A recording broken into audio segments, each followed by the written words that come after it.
щрихи от следващите 50 години.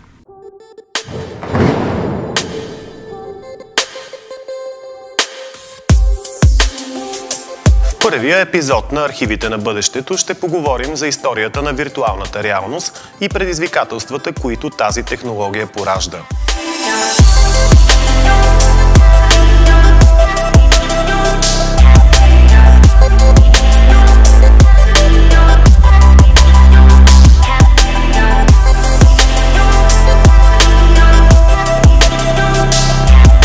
Дали създаването на нови светове е етап от еволюцията на човечеството или утопия, от която трябва да се страхуваме? Нека да се опитаме да разберем. Възможно е в бъдещето телевизията, радиото и всичко, което познаваме като медийна технология, да бъде адаптирано към виртуална реалност.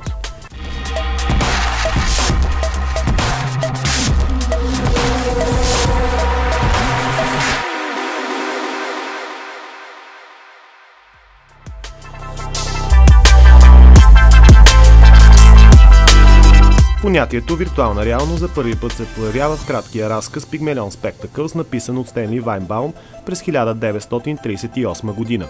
В творбата си авторът описва как чифт очила пренасят човека в фиктивен свят чрез усещане, ухание и вкус. Първото механично устройство за добавена реалност, изобретено преди дигиталната епоха, се казва сензорама. Машината е използвала стереоколони, вибриращ стол, вентилатори, генератори за ухания и стереоскопичен 3D екран. През 1950 година кинорежисьорът Мортън Хайлик заснема 6 късометражни филма за това изобретение.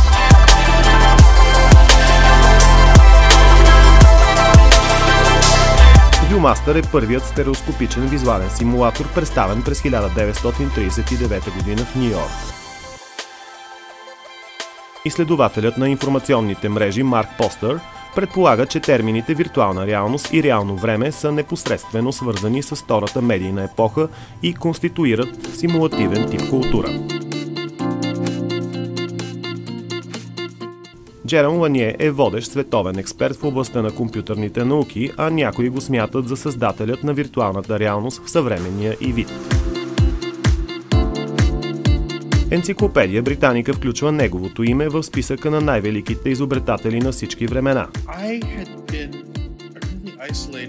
Когато бях малък, майка ми работеше на няколко места. Този стрес ме направи затворен, дори странях от хората. Тогава заживях с тази мечта, как хората могат да намерят спокойствие, да се разтоварят от напрежението в съзнанието си, като намерят убежище в други светове, където няма да имат тези проблеми. Ланье посочва, че словосъчетанието виртуална реалност се използва за първи път през 1938 година в книгата на френския драматург Антонен Арто «Театъра и неговия двойник». Арто използва термина «la réalité virtuelle», за да опише театъра, който според него е реалност, която е и илюзорна и напълно измислена. Книгата «Зората на новото всичко» Ланье предлага повече от 50 дефиниции на тази технология, но предпочитаната от него е, че виртуалната реалност е проект на бъдещето, където хората ще получат много по-добри условия за комуникация и взаимодействие с обекти по един сложен, фантастичен и същевременно естетичен начин. Животът ще се превърне в безкрайно приключение и това ще бъде по-интересно, отколкото да разчитаме на власт и сила, за да разрушим всичко.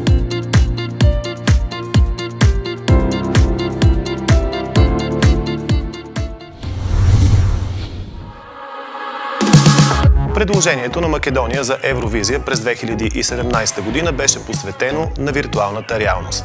Продуцентите от Symphonix и изпълнителката Яна Бурческа представят преживяване на достолепна дама, която се телепортира в илюзорно преживяване на любовта и младостта. Клипът е бил заснет в киноцентър Бояна, режисьор е Сергей Желеско, а оператор Петко Лунгов.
През 1968 година Иван Съдърланд с помощта на неговия студент Боб Спрул създават първия свързан с компютър визиор за виртуална реалност, наречен Дамоклев меч. Генерираните образи в програмата са били прости обекти и чертежи на стаи. 10 години по-късно, през 1978 година, се създава Aspen Movie Map. Всъщност това е прототипът на Google Maps.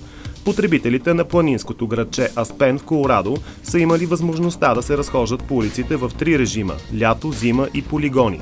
Полигони е триизмерен модел на града, докато сезоните са снимки заснети от всяко кътче на населеното място.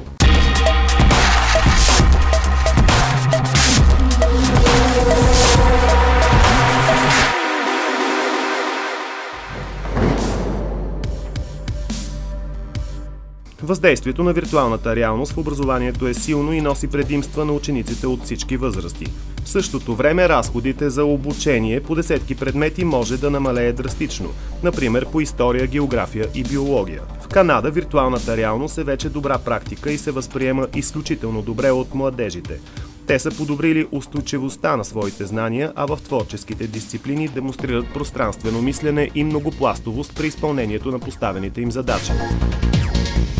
Друг стимулиращ ефект е желанието за учене.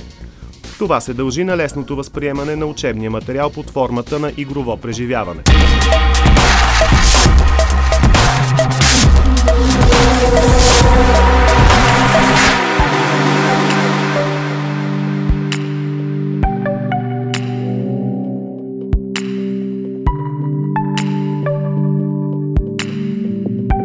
Когато говорим за бъдещето, за новите технологии, е хубаво да попитаме и тези, които ще живеят след нас. Тези, които в следващите години ще бъдат човешкият фактор. Има едно дете, което е играло без храна, без вода, няколко часа и умряло. Затова е много опасно. Да. Иначе е хубаво да играеш само 15 минути. Ако играеш повече от 15 или 20. става лошо. Нали има едно копче, което се съживяваш?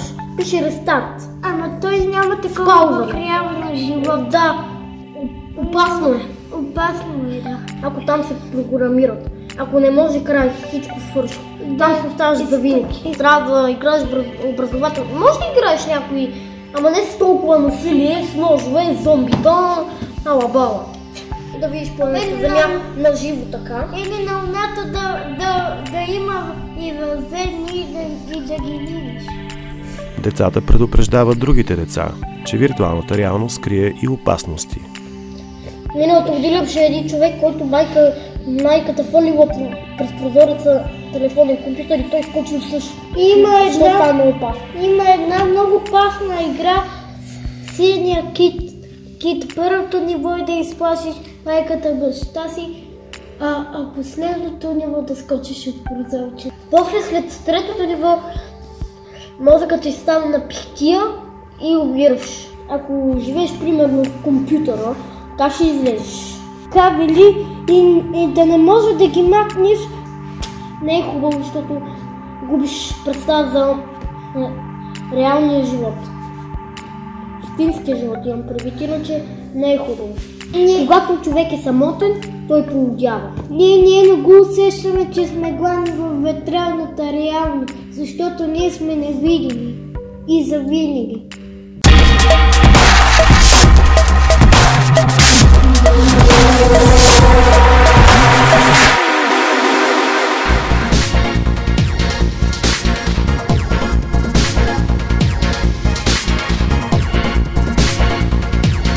Виртуален учител е първият от трите проекта, с които Антуан Георгиев, ученик от 11-ти клас в Природо-математическата гимназия в Монтана, направи своя дебют в компютърните науки. Проектът е разработен заедно с Алекс Цветанов, ученик от Математическата гимназия в София. Двамата създават виртуална среда, в която учител отговаря на зададените на глас въпроси. Създаването на интелигентният продукт е отнело 7 месеца. Вторият проект на Антуан е игра, в която предната камера на смартфона сканира ръката на притежателя му, разпознава я и така позволява маркирането на определени обекти във виртуална реалност.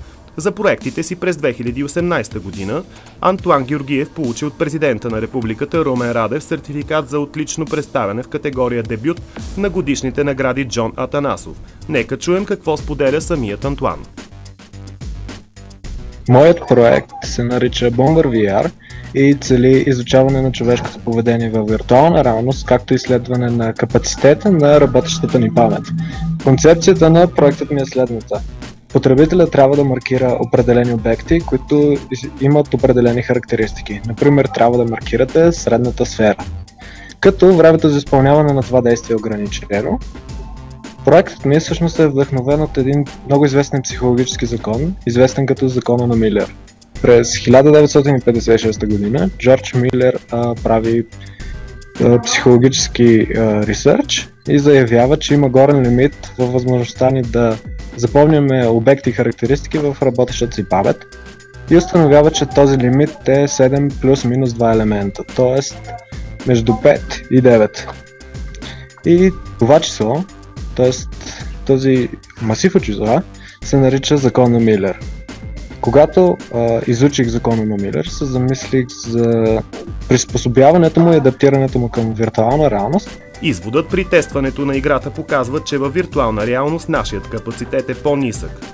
Това, което по-скоро гоня, е повече бизнес. Целта ми е да представя напълно завършен и готов продукт, който да има възможността да се продава и да бъде употребяван от потребители по целия свят.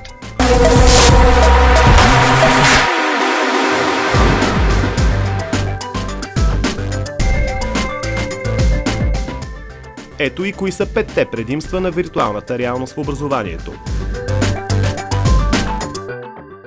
Прави обученията по-визуални и развива абстрактното и пространственото мислене. Прави обучението достъпно за всички и интерактивно.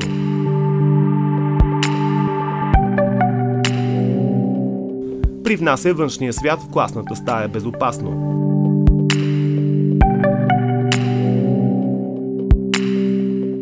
Обученията могат да се провеждат дистанционно.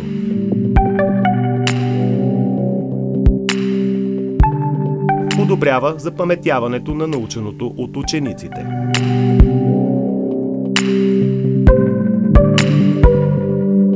Виртуалната реалност е в топ 5 на постиженията на новото време на дигиталното образование наравно с изкуствения интелект, индивидуалното обучение, игровите модели, сигурната интернет среда и приветливия интериор на класните стаи. България от години работи и лаборатория за виртуална и разширена реалност в София Тех Парк.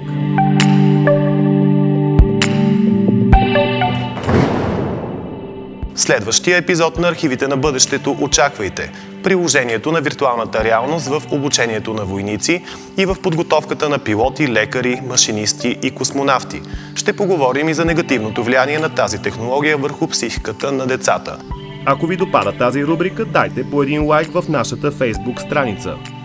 Архивите на бъдещето. Гледайте само в програмата на Българска свободна телевизия.